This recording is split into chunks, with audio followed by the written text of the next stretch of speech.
Every time God starts building something new in your life, resistance shows up. You pray for clarity and suddenly everything feels harder.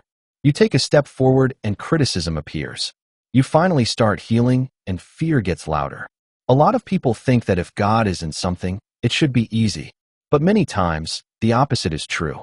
The greater the purpose, the greater the resistance. Not because you're on the wrong path, but because something valuable is being built. Nehemiah experienced that firsthand. Before him, others had tried to rebuild Jerusalem's walls and failed. Then came this cupbearer, a man with no construction background, no military training, no impressive title. From the outside, he looked easy to stop, and the enemy thought fear would be enough. Nehemiah 4 verse 11. And our adversaries said, they will neither know nor see anything, till we come into their midst and kill them and cause the work to cease. That's still how the enemy works many times. Not always through direct attacks, but through pressure, through fear, through thoughts that whisper, maybe you should just stop. Because if fear can make you panic, it doesn't even need to destroy you. You'll walk away from the work yourself. And maybe that's where you are right now.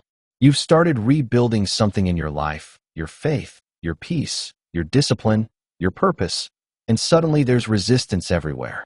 Negative thoughts, discouragement. People misunderstand you. Moments where you wonder if it's worth continuing. But Nehemiah understood that a lot of the opposition was just noise. It sounded powerful. It sounded threatening.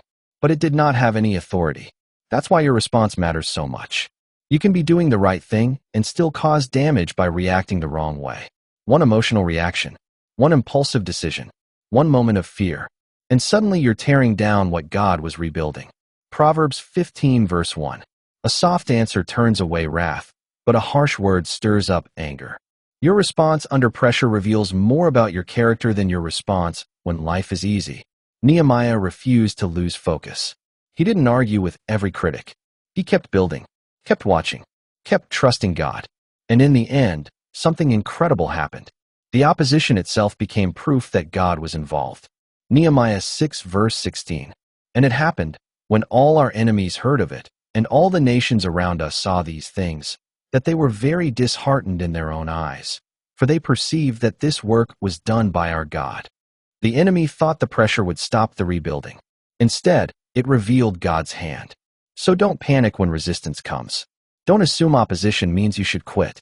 Sometimes the struggle is confirmation that something meaningful is happening. Keep rebuilding. Keep trusting. Keep showing up, even when the noise gets loud. God knows exactly what He is doing.